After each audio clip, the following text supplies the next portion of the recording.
கையில் வந்து என்ன இருக்குன்னு பார்த்தீங்கன்னா, முந்திரி பழம் இருக்குங்க. இத எங்க ஊர்ல வந்து பார்த்தீங்கன்னா, கொல்லாம்பழமும் சொல்லுவாங்க. ஸோ இந்த கொல்லாம்பழத்த நான் இன்னைக்கு எப்படி சாப்பிட போறேன் அப்படிங்கிறத இந்த வீடியோல ஃபுல்லா சொல்றேன். வீடியோ ஃபுல்லா பாருங்க.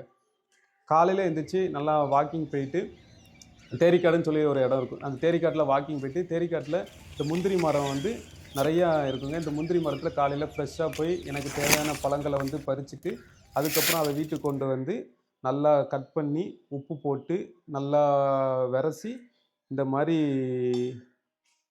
பண்ணி வச்சுருக்கேங்க. இந்த மாரி வெரசி வச்சிருக்கேன். ஸோ இப்படி வெரசி வச்சுட்டு, இத நான் வந்து நம்ம ஒரு கடி கடிச்சோன்னு வைங்களேன்,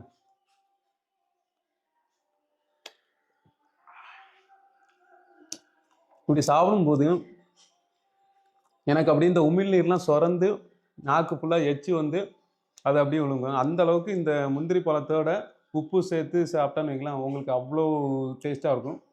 இந்த பழம் வந்து பார்த்தீங்கன்னா, எங்க ஊர்ல அதாவது திருநெல்வேலி, தூத்துக்குடி மாவட்டத்தில வந்து பார்த்தீங்கன்னா, ஏப்ரல் மாசத்துலேருந்து ஜூன் மாசம் இந்த டைம்ல வந்து சீசன் டைம்ல கிடைக்குங்க. நீங்க ட்ராவல் பண்ணும்போது எங்க ஊர் சைடு வந்தீங்க அப்படின்னா, இந்த முந்திரி பழம் எங்கேயாவது கிடைச்சுச்சுன்னா கண்டிப்பா வாங்கி சாப்பிடுங்க. இந்த பழத்தில வந்து நெறைய பெனிஃபிட்ஸ் இருக்கு. இதோட பெனிஃபிட்ஸ் என்னன்னு சொல்லிட்டு, முந்திரி பழத்தின் பயன்கள், கொல்லாம்பழத்தின் பயன்கள் என்னன்னு சொல்லி ChatGPTல நீங்க போட்டு பார்த்தீங்கன்னா, நெறைய இன்ஃபர்மேஷன் உங்களுக்கு சொல்லுங்க.